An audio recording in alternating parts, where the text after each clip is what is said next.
Entre la vie et les mots, présenté par Yacine Ouassine. Entre la vie et les mots, sur Campus Grenoble 90.8.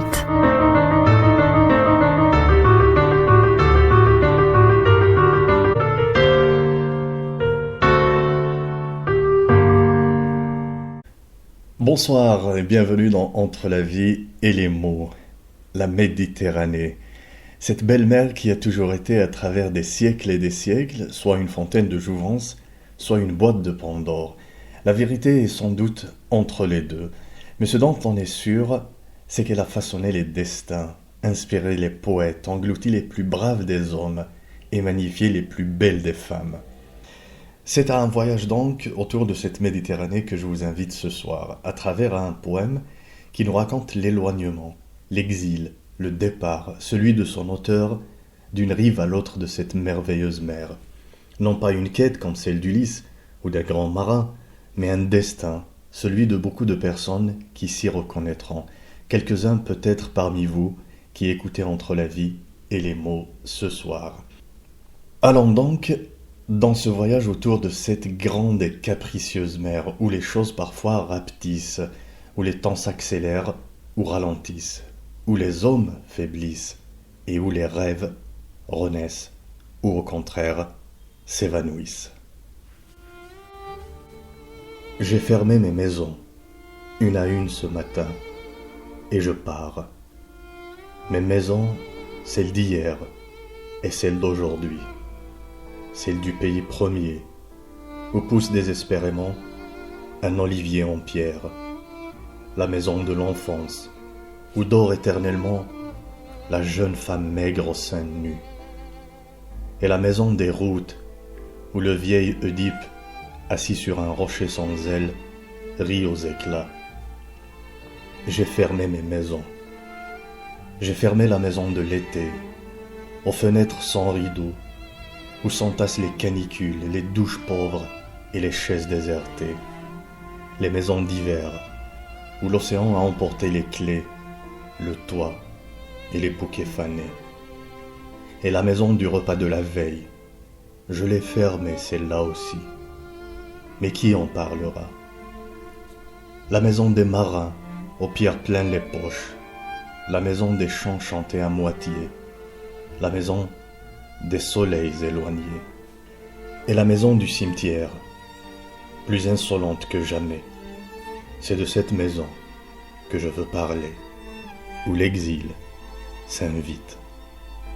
J'ai fermé mes maisons d'hier, et celles d'aujourd'hui n'ont pas pris pied. La maison des solitudes, où les mots affolés vident des vagues la mer égée. J'ai fermé mes maisons. La maison de mes amis qui ont glissé leur nom dans le silence. La maison du poète, petit papillon que la mort courtise, rossignol et corbeau à la fois. La maison de mon ami, sans cheveux, qui danse au bas de la passerelle, une nuit clandestine. J'ai fermé la maison des pages, et je pars, ce matin, dans le secret du temps, un temps d'étage sans palier, un temps d'échelle sans horloge, un temps au bras trop court. J'ai fermé mes maisons, signé Marianne Katsaras. Qui est Marianne Katsaras? À cette question d'une journaliste, elle répond: je suis née à Djerba en Tunisie, de parents grecs. Je vous pose d'emblée mon insularité. Magnifique réponse. Comme sa mère d'ailleurs, qui elle est née dans l'île de Castellorizo, en Grèce. L'insularité est donc une question de famille. Elle est de partout et de nulle part. Elle appartient à la Tunisie, la Grèce, la France, où elle a étudié et où elle vit, la Méditerranée, la francophonie, et à l'insularité bien sûr, comme le lui rappelle d'ailleurs son amie l'écrivaine Muriel Zac dans une lettre qui ouvre son recueil J'ai fermé mes maisons, d'où est extrait le poème que je viens de lire. Muriel Zac lui dit: au fond, peu importe où tu te trouves aujourd'hui, tu es toujours sur ton île. L'insularité te colle à la peau comme une damnée. Elle te libère et t'emprisonne. Marianne Catzaras appartient aussi à un autre art, celui de la photographie, car figurez-vous, elle est aussi photographe, très bonne photographe. Ses textes sont souvent accompagnés de ses photographies, et ses photographies sont toujours accompagnées de ses poèmes. Ainsi, sa vie oscille entre l'appareil photo et la plume. Ses photos sont presque des poèmes. Le noir et le blanc s'y alternent comme autant de vers. L'eau, les mers et les océans qui sont très présents sont comme des vagues de mots, une succession de mots tus dans les personnages. J'y reviendrai un jour pour vous en dire un mot, car ce sont des photos formidables. Mais dans ces poèmes, on peut croiser Antigone ou Ulysse ou d'autres personnages de la mythologie grecque. Dans ces poèmes, on peut aussi faire un tour à Kairouan ou en Alexandrie, à Lampedusa ou à Samos. Dans ces poèmes également, on peut voir, observer, deviner des images, car elle écrit comme elle prend des photos, comme un arrêt sur image, dit-elle, dans des moments de grâce où la poésie s'impose. N'est-ce pas là la version poésie de l'instant décisif du photographe français Henri Cartier-Bresson? En tout cas, ça y ressemble. Comme dans le poème « Les trains partent dans la nuit ». Les trains partent dans la nuit, comme des malades, et débarquent les peurs primitives, dans les gares fantômes, celles des bourgeons, enfermés dans la terre, la peur tremblante, des bouches brodées, de cicatrices. Je suis sûr que vous venez tous de visualiser cette image du train quittant la gare une nuit d'été. Les poètes écrivent tous pour quelqu'un, pour quelque chose, pour une ou plusieurs raisons, ou pour d'innombrables visages. Pour qui écrit Marianne Catzaras? La réponse à cette question se trouve dans le poème « J'écris ».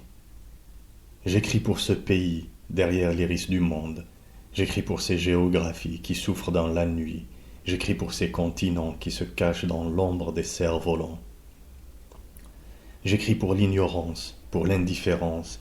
J'écris pour les gerçures de la mort. J'écris pour le peu, pour le beaucoup. J'écris pour la précarité des mots.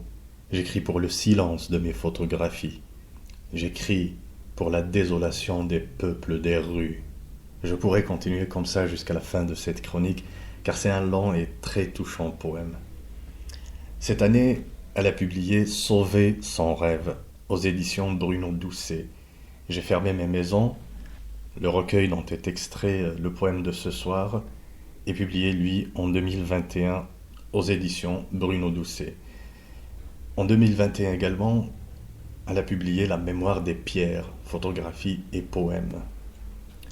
La Méditerranée, qui n'a cessé d'inspirer Marianne Catzaras, demeure cette étendue immense qui rassemble des peuples entiers de différentes cultures, différentes langues, depuis des millénaires, dont elle demeure le point commun, le liant, la demeure même, et à la fois le cimetière, voire l'enfer.